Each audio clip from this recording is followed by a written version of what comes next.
So what is up mga brother? Good evening. Kumusta kayo? Tonight is mag-iikot-ikot lang tayo dito. Andito tayo ngayon sa Daang Reyna. So mag-iikot-ikot lang tayo dito.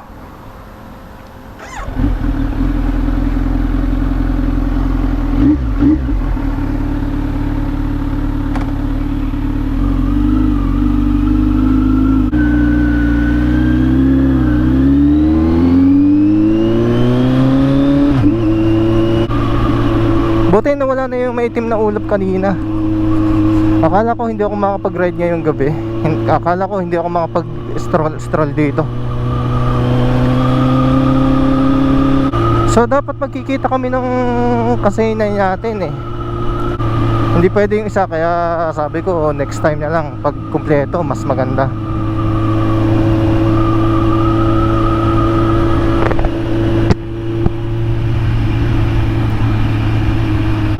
So shoutout pala sa ating brothers na kasaynay, si Brother Jonathan and Brother Tops. Mga nakilala natin dito sa channel natin. Si Brother Jonathan is same bike din, Z900 2025. Sabi niya na-inspire daw siyang kumuha ng Z9 kasi napapanood din niya yung mga video natin. Nakakataba ng puso pagka ganun eh. Parang yun yung magpapatuloy sa'yo para gawin mo yung ginagawa mo, kasi meron kang nai-inspire. So Brother Jonathan, thank you so much ha. Sana magkita tayo, makatambike tayo. Nagkataon kasi panggabi ka ngayon eh, sayang.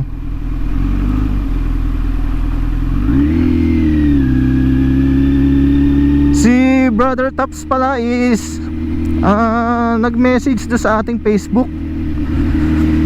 Parang a week ago na ata yun. Hindi ko kasi agad nakita yung message niya eh, do sa FB natin. So meron kasi siyang question na about do sa quick shifter. Kasi yung Z9 niya is actually bago rin yung Z9 niya eh, Z9 2025 din. Pareho din kami ng pinagkuhanan sa Wheeltech Calamba. So may tanong pala siya dun sa message niya na about sa quick shifter. So yung kanya pala is medyo matigas yung shift niya eh, lalo na pag nag-auto blip.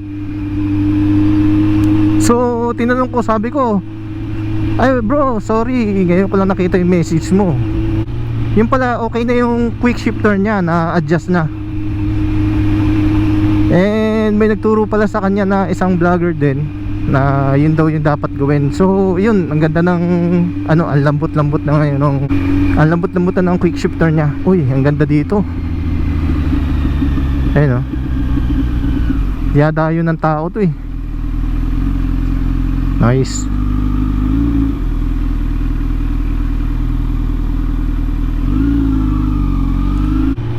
Na-experience ko rin yun dito, kaya tinry ko ngayon na i-adjust.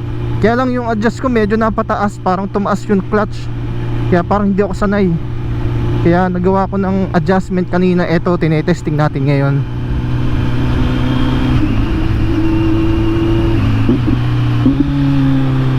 So far yun, parang okay na nga.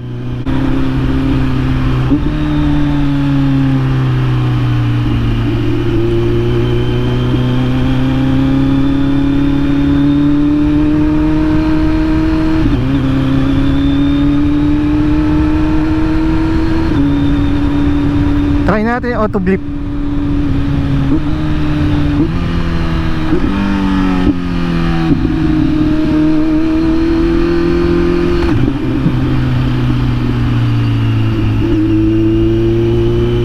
So okay na, medyo nasagad tayo sa 1. Nasagad tayo sa gear 1. Dapat ano eh,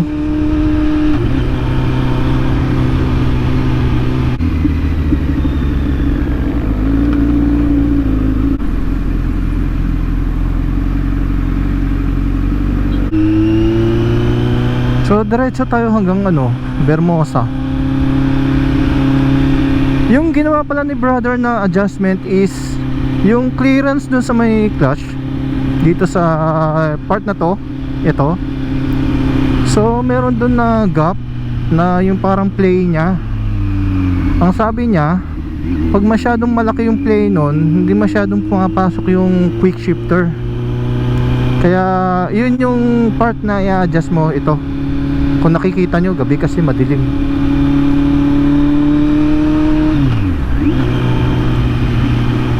So yun, dapat merong specific na clearance lang yun para mas maganda yung pasok nung pag malaki yung clearance kasi hindi siya pumapasok raw eh. So tinry ko ngayon, okay naman, medyo nag-improve.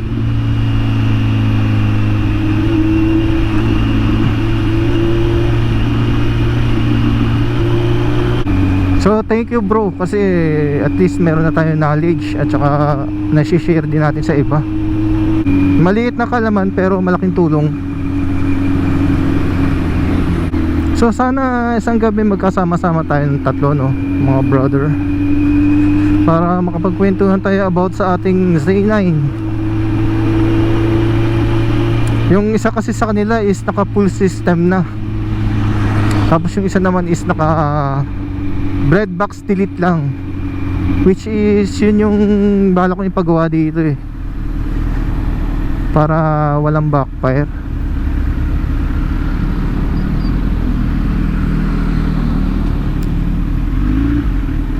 So tatanggalin lang yung bread box pero yung resonator andun pa rin.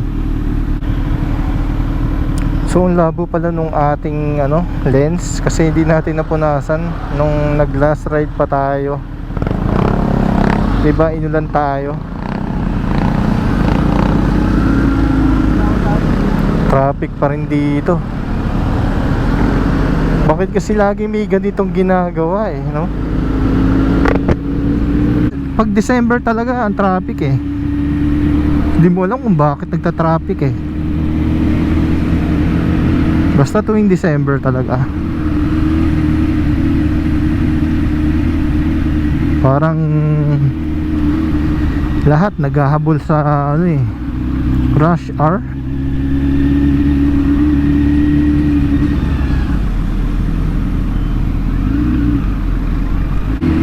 Bakit kaya gano'n? Kasi marami nagsha-shopping, maraming mga umalis ng bahay para mag-shopping. Ganun ba yun?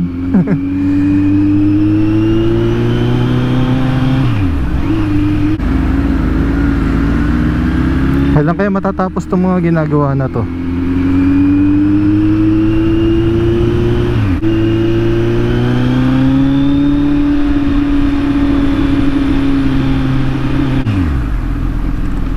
Oh, bako.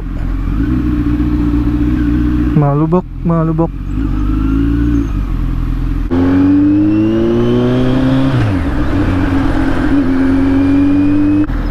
Oh, pagbigyan na natin yan.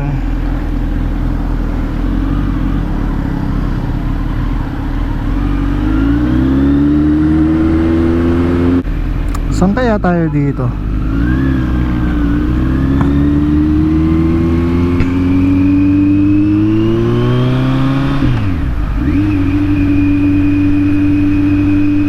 Starbucks, McDonald's,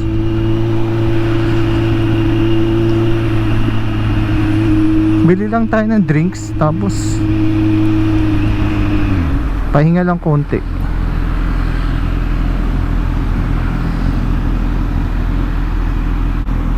Maubos na kayo. Ang tagal ko na dito. Oh, brother, ikaw muna. Testing.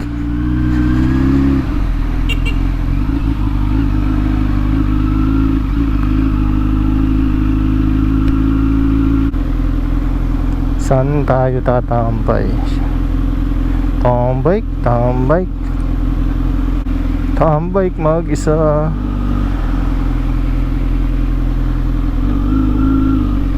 Army Navy. Burrito, chicken burrito.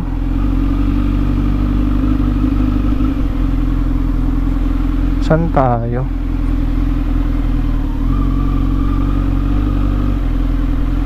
Balik.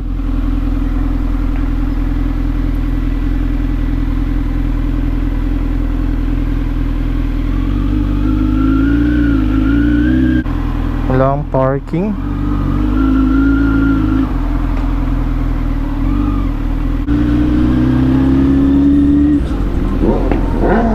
Ayun. Ayos ah.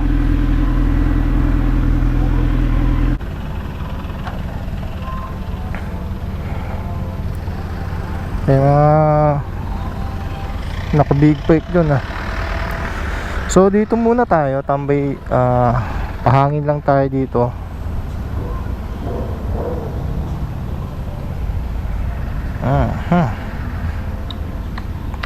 So shoutout din pala kina Mark Nomad, Crank Casual, tsaka kay Moto Juicy, mga tropa natin na nakasama natin mag-ride nito mga nagdaang araw. Mga mababait nating tropa, mga walang halong yabang. Yun ang maganda sa ano eh, sa mga ka-ride mo, yung mga ganun. Hindi kamote, diba?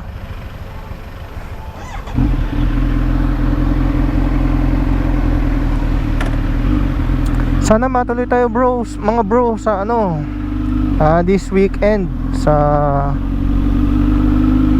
saan ba yun? Balok ba yun? So balok parang duda ako doon. Parang pag binaliktad mo, lubak eh. So ikot na lang muna ulit tayo dito. Pahangin lang.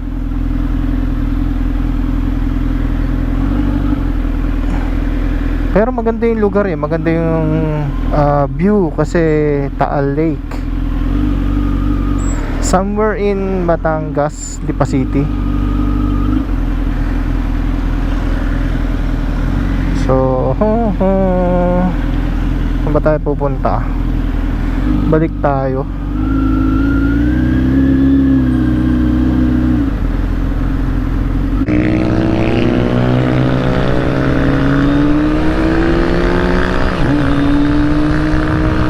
So ayun lang, nagpahangin lang tayo, tas uwi na. So kung sinamahan nyo ako hanggang dito sa part ng video na to, maraming salamat.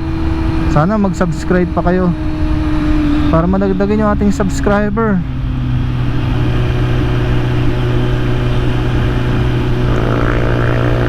So thank you so much and see you again next time. Bye bye.